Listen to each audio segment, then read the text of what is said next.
Hello বন্ধুরা, একঘেয়ে chicken খেতে খেতে যখন আমরা বোর হয়ে যাই তখন অন্যরকম চিকেনের রেসিপি আমাদের ট্রাই করতে ইচ্ছা হয়। আজ আমি সেরকমই একটি রেসিপি নিয়ে এসেছি যার নাম চিকেন মহারানি। এটা বানানো যত সহজ এবং খেতেও সেরকম সুস্বাদু। চলো দেখে নেওয়া যাক।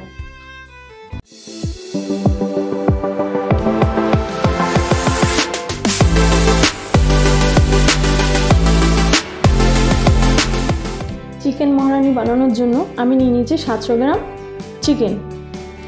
এখানে আছে জয়িত্রী 1 চামচ, গোটা জিরে 1 চামচ, ধনে 1 চামচ, মৌরি, 3টে এলাচ, 5টা লবঙ্গ, 1টা দারচিনি, 4টে শুকনো লঙ্কা, 3টে তেজপাতা আর 1 চামচ গোলমরিচ।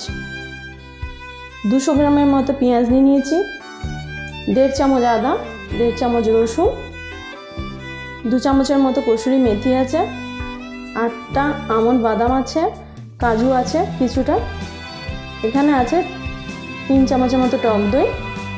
এখানে আছে 1 চামচের মতো লাল লঙ্কা গুঁড়ো।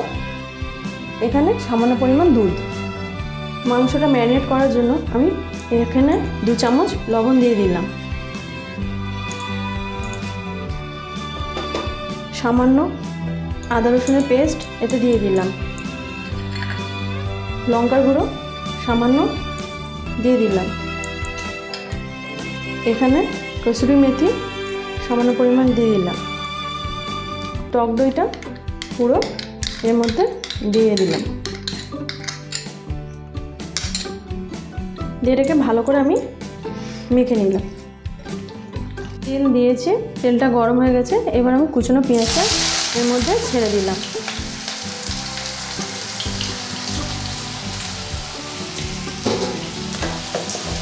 দিয়ে একটু নাড়াচাড়া করলাম।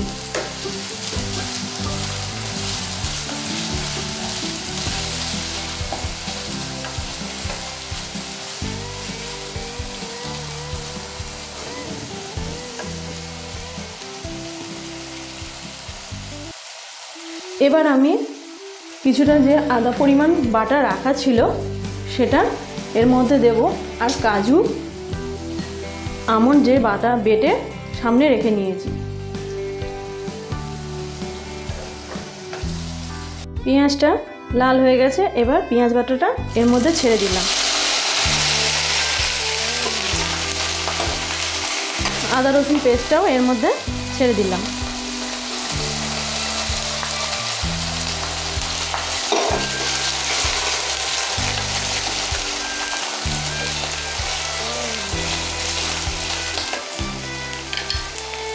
কাজু আর বাদাম বাটাটা এর মধ্যে দিয়ে দিলাম।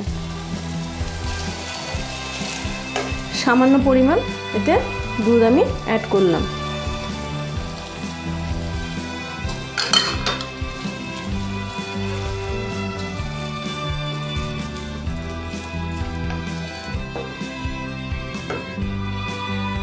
লঙ্কা গুঁড়োটা দিয়ে দিলাম।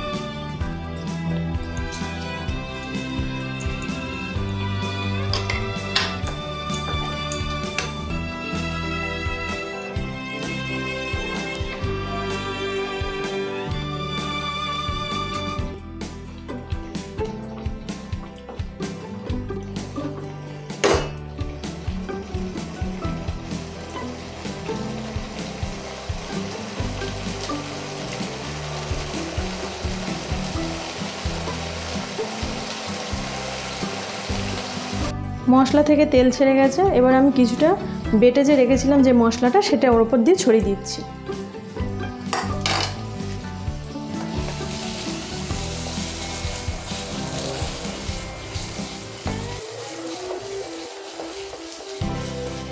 এবার ম্যারিনেট করা চিকেনটা আমি দিয়ে দিলাম।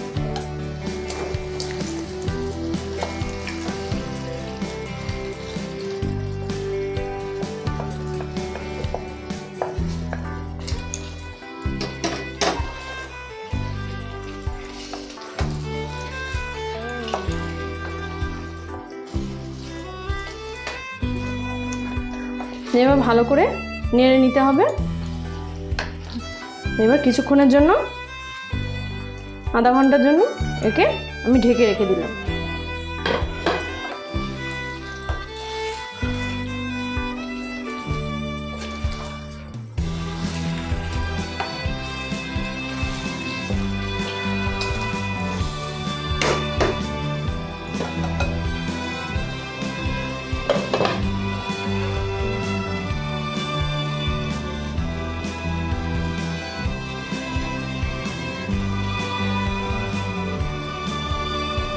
এর মধ্যে কিছুটা আমি জল অ্যাড করলাম।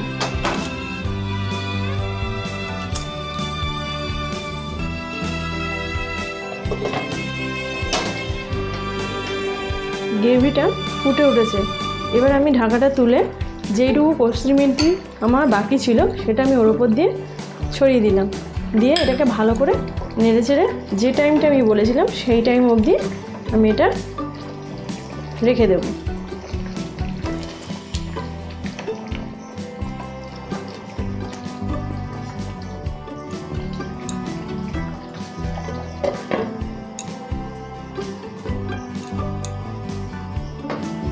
মাংসটা সেদ্ধ হয়ে গেছে। এবার বাকি মশলাটা আমি ওর উপর দিয়ে ছড়িয়ে দিলাম। দিয়ে এবার একটু নাড়াচাড়া করে গ্যাসটা বন্ধ করে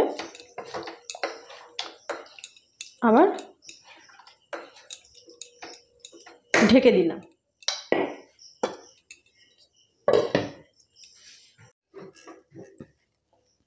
রান্নাটি হয়ে গেছে। এবার আমি ঢেলে নিলাম।